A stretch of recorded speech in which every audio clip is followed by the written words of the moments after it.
So hi everybody, it's Jane from Living Skies Vintage, and I'm back. I'm going to play with my Kuretake Gansai Tambi watercolor paints, and I'm going to do a technique that I did a little while ago, and I thought that maybe you guys would like to see how I did this. And this is a loose watercolor sheet, but I want to get a copy, or not a copy, but an example of the same thing in my own kind of little sketchbook that I keep. So I thought you might be interested in seeing how I did this and how you could accomplish it. And I'm going to be using my new paints, so why don't you come along with me while I do this and see if you like it, and maybe try it yourself. And if you do, you know, I'm so happy that you're here. If you do, please, why don't you just give me a thumbs up, a like, and if you know someone that might like this type of content, share it out, and please subscribe if you want to see some more of this yourself. It just gives you a notification, especially if you ring the bell, and lets you know when I have new videos on. Doesn't cost you anything, and I sure would appreciate it. So let's get started. Now I'm using watercolor paints. This is a mixed media paper that I have right here, so it's going to be able to take a lot of water, and that's exactly what's going to happen after I use some of my washi tapes that have been sitting. And you know how it is. You get these things and they sit in your stash, and I don't do anything with them. So what I was thinking the other day is, well, I need to do something with these. They just can't sit there forever and do nothing. So here we go. I've got a couple of different diameters. And first of all, I want to be able to actually tack this down. So I'm going to use the same diameter all around so I get a nice frame.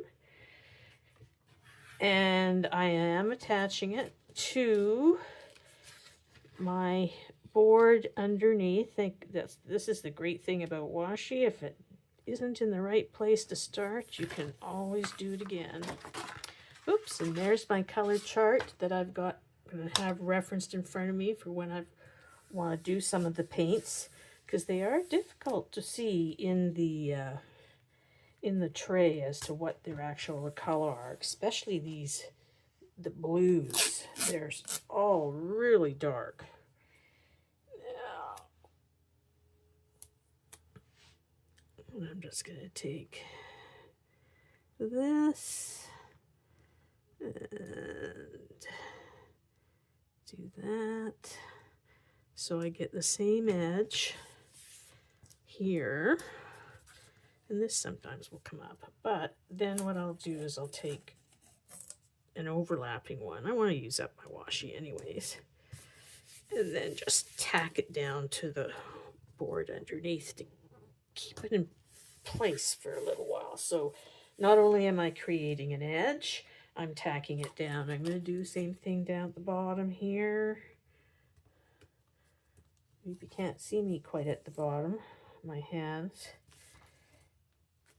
But I'm doing the exact same thing as I did at the top. I'm just putting a frame on it, and then I am taking a second piece of tape, and I'm just going to push that up a little bit.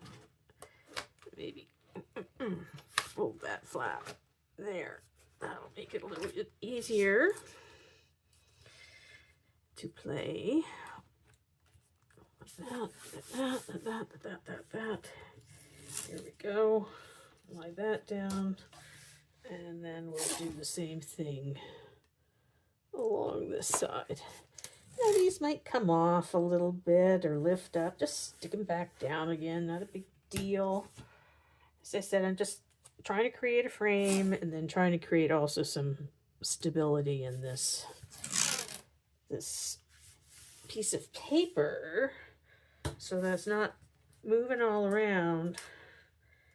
Well, you and I are trying to play and get a few things accomplished. So That little bit of washi on the outside is done. Press it all down. That looks pretty good. I've got a nice simple line all the way around. And now I'm going to find a piece of washi that's definitely a different size. See, I haven't used these, so I don't even know where the end is. There we go. That's an end there. And, you know, if you don't use these things, they just end up getting all stuck together. See, it's not... End up getting all stuck together and you never get to use them. So there, I got one. I got it started. And all I'm going to do is create... At the moment, I'm going to create some straight lines. I also have, you know, washi's pretty flexible, so I have some ideas about maybe doing some other types of washi tape abstracts. So get a couple of those going. And I'll do one more this way. Just kind of dynamic. So I got 3 of those, and since this one was so hard to pick up, I'm just going to fold over the tip. I don't know if I've ever used that washi at all. That's why it was so hard. Now that one's about the same size. This one here, this one's definitely wider. This one looks like a Jean Davenport washi I've got. So here. Now we're going to start creating some other shapes. Remember, these washis aren't going to stay here. They're creating a negative space for you. You might want to keep it there. You know, actually, that's kind of nice. But I think that I want to do it without it being there. Just the plain, either a white. See, I'm trying to create some different shapes and movement. So I have that triangle, I got that triangle, and I think so that's 6. I'm going to use, actually, let's just use this one. I want to do 1 through there. And see, some of these spots are getting pretty small, and I like that because you can do some different things in there. So there's 1. Let's do a drastic one. Let's do one like that. There, so I got a shape there and there and there. That's creating a different shape. That's what I'm looking at right now, is the white spaces. And I think I need to get that one just a little bit smaller, but I don't want to, there. Didn't want to take off too much. I'll just push all these washis back down when they start floating up. They'll be fine. Okay, well, I think I've got enough down. I've got 9 different strips down. There's a lot of different sizes and spaces. And now I need to prepare the paper.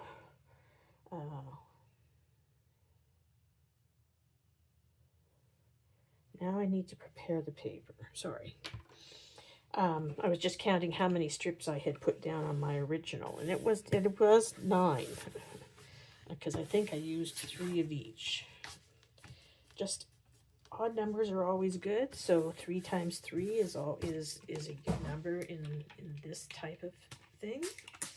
And now I am getting my mixed media paper really wet. And I want it wet for a reason.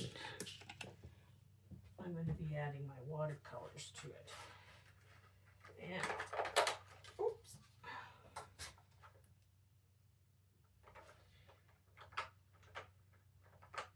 And I want them to bloom.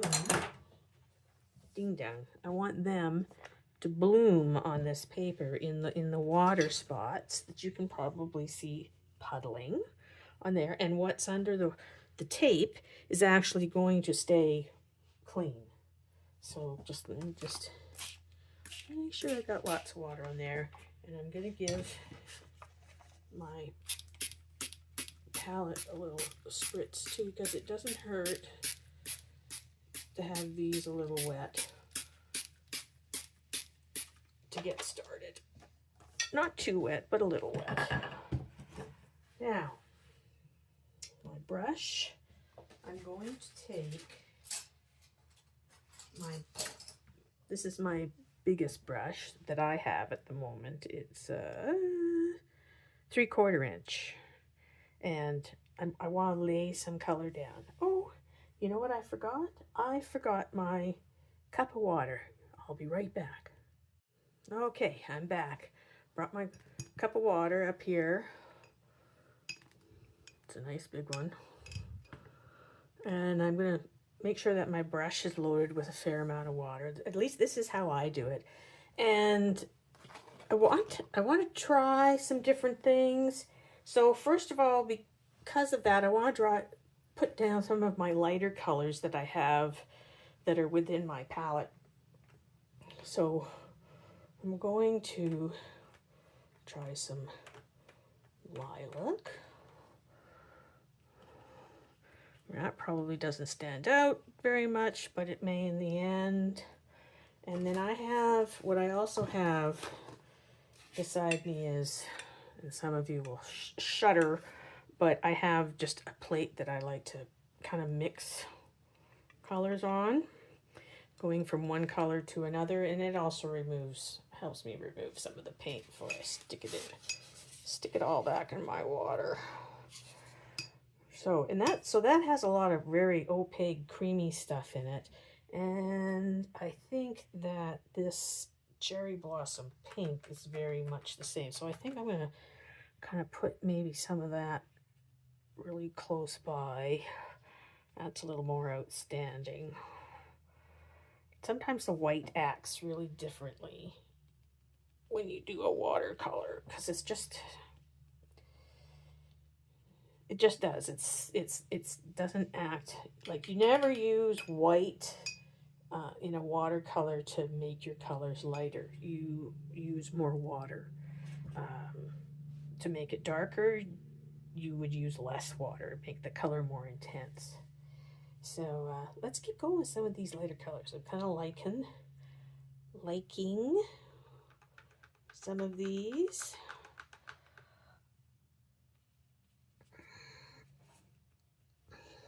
It's very Eastery in spring, huh? Something like that, yeah. Oh, more up there. And I think what I need to bring in is a little bit of this kind of greeny malachite color, just to have something that offsets. Let's put some of that right there. I'm going to start mixing some odd colors together too.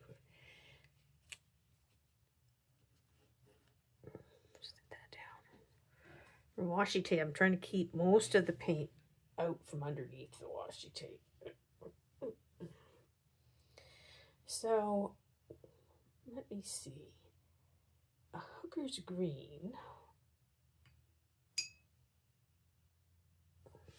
My cloth. Here we are.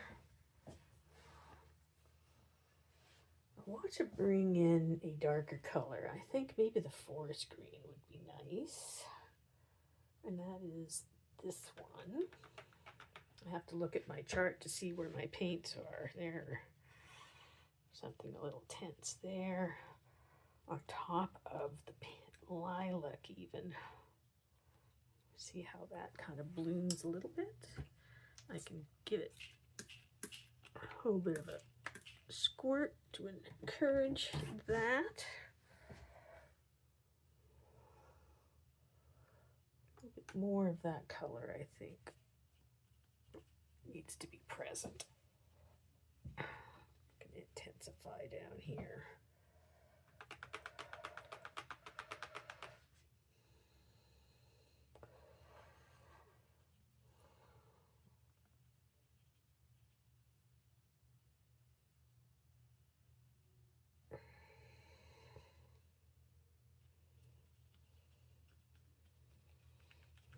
Alright, I'm sorry I'm not talking very much because I'm looking at the colors I've got and what I'm trying to add to it. I think I need maybe some orange or some yellow, something really bright. So I'm going to go with the cadmium orange here. Some of my colors are not coming out of this brush, but I really don't care because I'm kind of mixing them anyways. And that's the whole point of this, is to see how some of these colors might react with each other, which is what I did over there.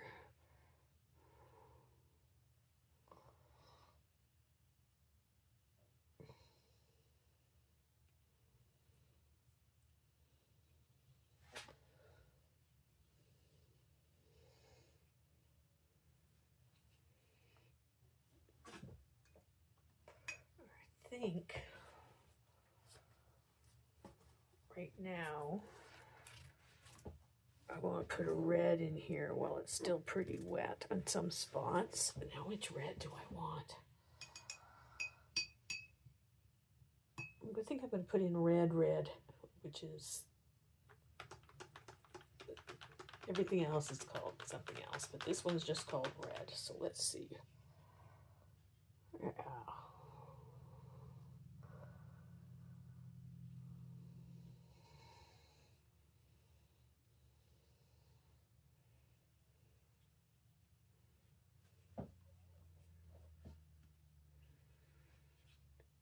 So I'm making a little mud in some spots, but that's okay. These can always change.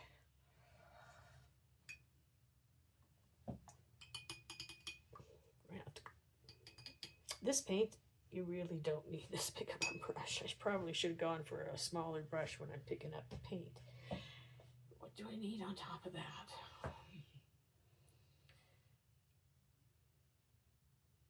It's probably going to need something really dark. So I think I'm going to go with a blue-gray deep. Just to give it something dark in some spots. Yes.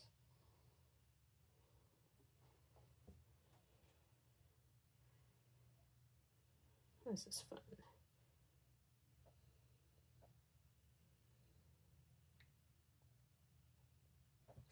I love how this paint is moving too on the paper. It's a good paint. This also helps me learn about this paint. This is a brand new brand, and I'm not being sponsored, but I do have to play with it a little bit just to see how it's going to react and if it's going to do what I thought it would do.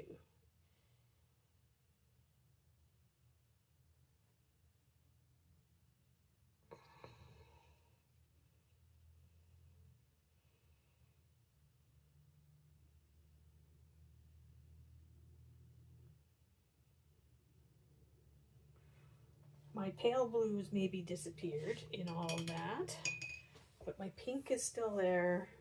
I like most of that. And I'm just going to turn the sound off for a minute because I'm going to see if I can quick dry some of this. Or actually, I'll get back to you after this is dried.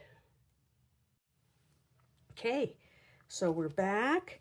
This is pretty much dry, and you really do want it to be dry before you take your washi tape off, which is, I think, the most fun part of it all.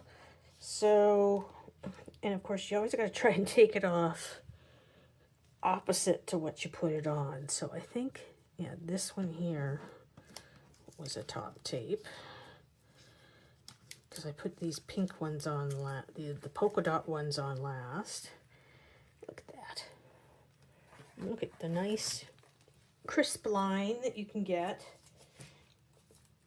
with your washi tape and create some nice negative space. Now the other one I had put on was down here. You can see some of the paint's gone underneath, but I don't mind. That's, you know, that's all part of the fun, is seeing what happens when you just let it happen.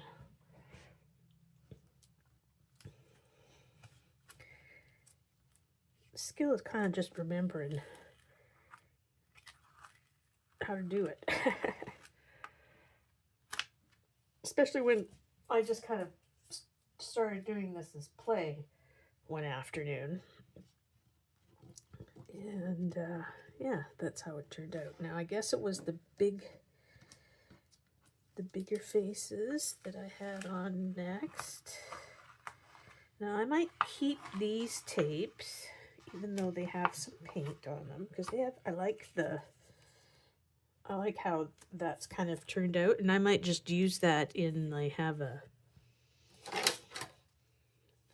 my little paint off book, so all those extra sticky things can go in there too, if I happen to like them. My desk book. And this one.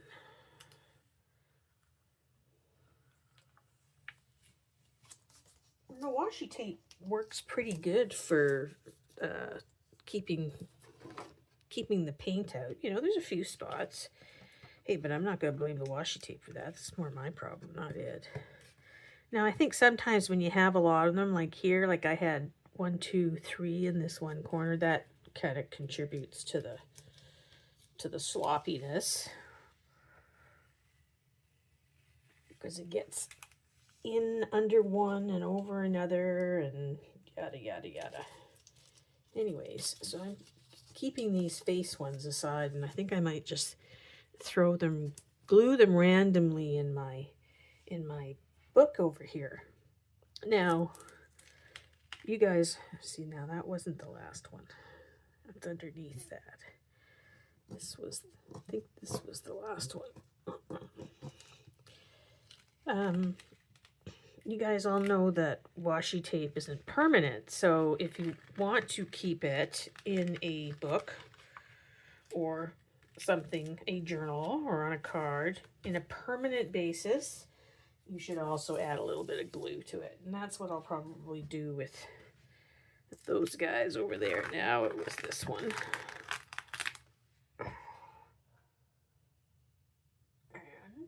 And these little ones I'm not gonna keep. But you could.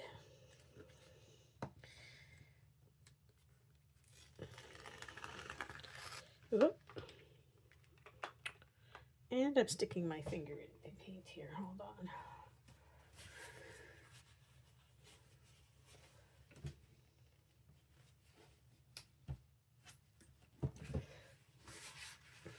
I stuck my fingertip in the pan of paint over here by mistake.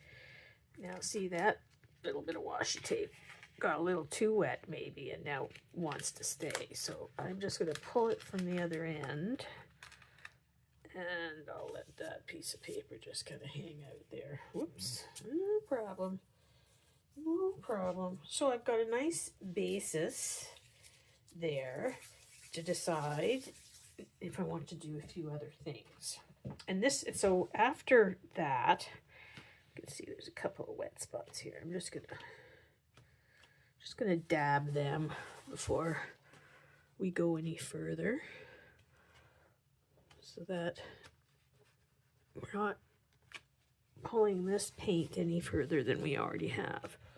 So I like how this has turned out here. I think this is really cool how this has turned out. This paper is the same paper that I used for this, but these paints are a little more, they seem to be granulating and spreading and using the water a little bit better than the crafty kind of watercolors that I had used prior. So, but it's still giving me an effect that I like. I love these kind of granulating, spreading out with the water. This, I don't even know what it's, dendrites, I think they're called. Anyways, I'm not professionally trained. I just do these things and have fun. So after this, I used, and Janet's going to appreciate this, a ruler. Look at this ruler. Acme, Canada. A wooden ruler. Well, it has all the conversions, and it's got French on it. And a little metal blade. But I just need a straight edge. I don't really need I don't need a metal edge. I just want a straight edge because I'm just going to draw some lines when I can find my pencil that I had put down.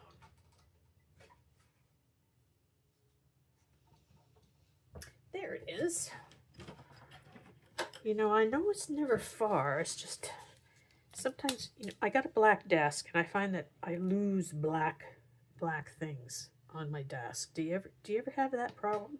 That's why I put this green thing down. But if I move anything off the green thing, I lose it. So now that I've got my straight edge, I'm just going to kind of pencil in where I want my lines to be. And I may not put the same lines on top that were on top before. I might change it around a bit. But the pencil works good, so you can see I'll do that. And let me just speed this up a bit, and you can see where we go from there.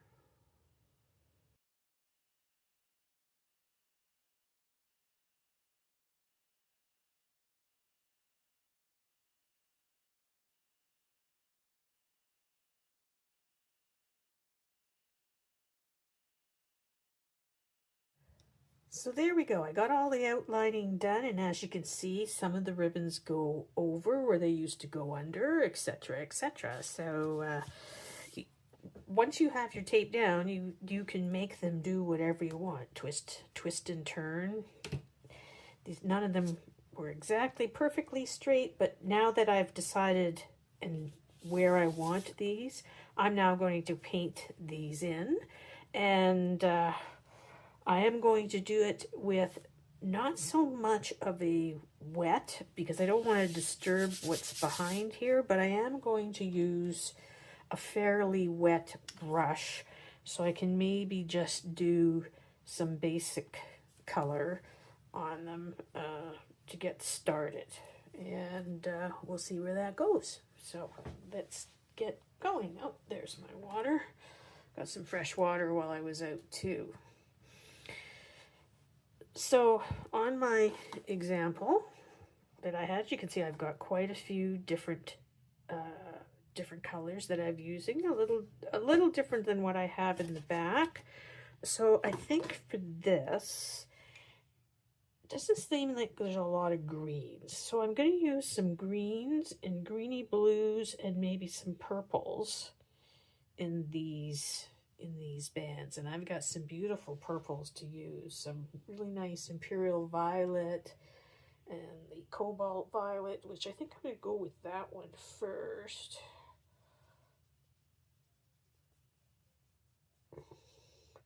And there's a fair amount of paint on that, but I also have a fair amount of water in this brush. I probably should have wiped it off a little bit more, but I'll just dab it over here on my plate. And then I can come over here when I need more paint instead of going into the palette. Okay, so since I am right-handed, it makes sense to try and get the things that are on that side done first and in the top corner. So I'm going to do this one first and see how it goes. There's, like I said, there's a fair amount of paint on here, but I got a pretty good steady hand. And I wanted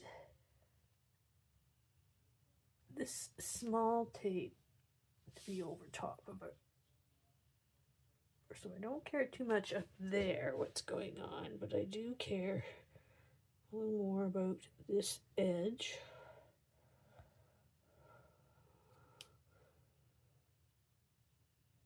And it's kind of flopped over into there, but I don't care.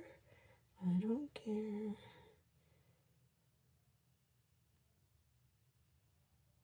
Because I want to see.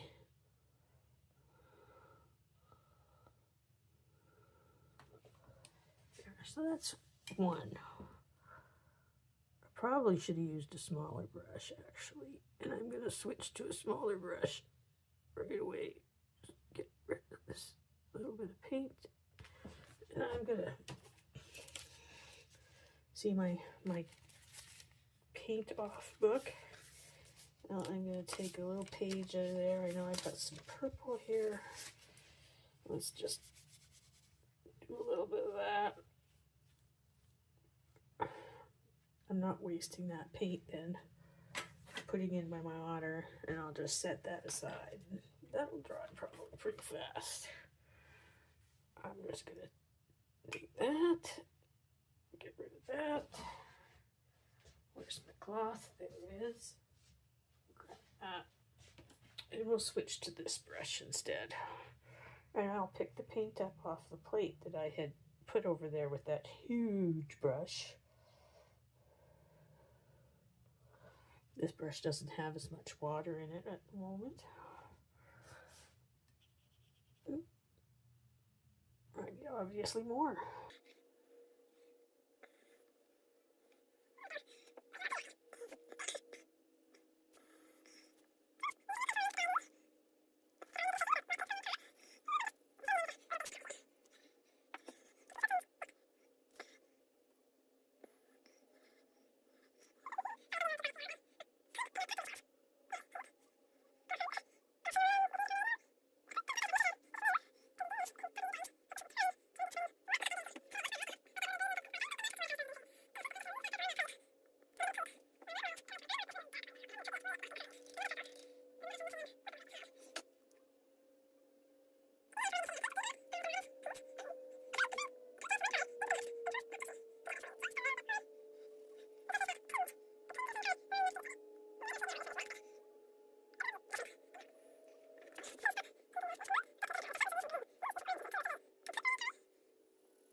come back to it and I'll show you what I did next. I did some outlining, and I did add some extra paint to the actual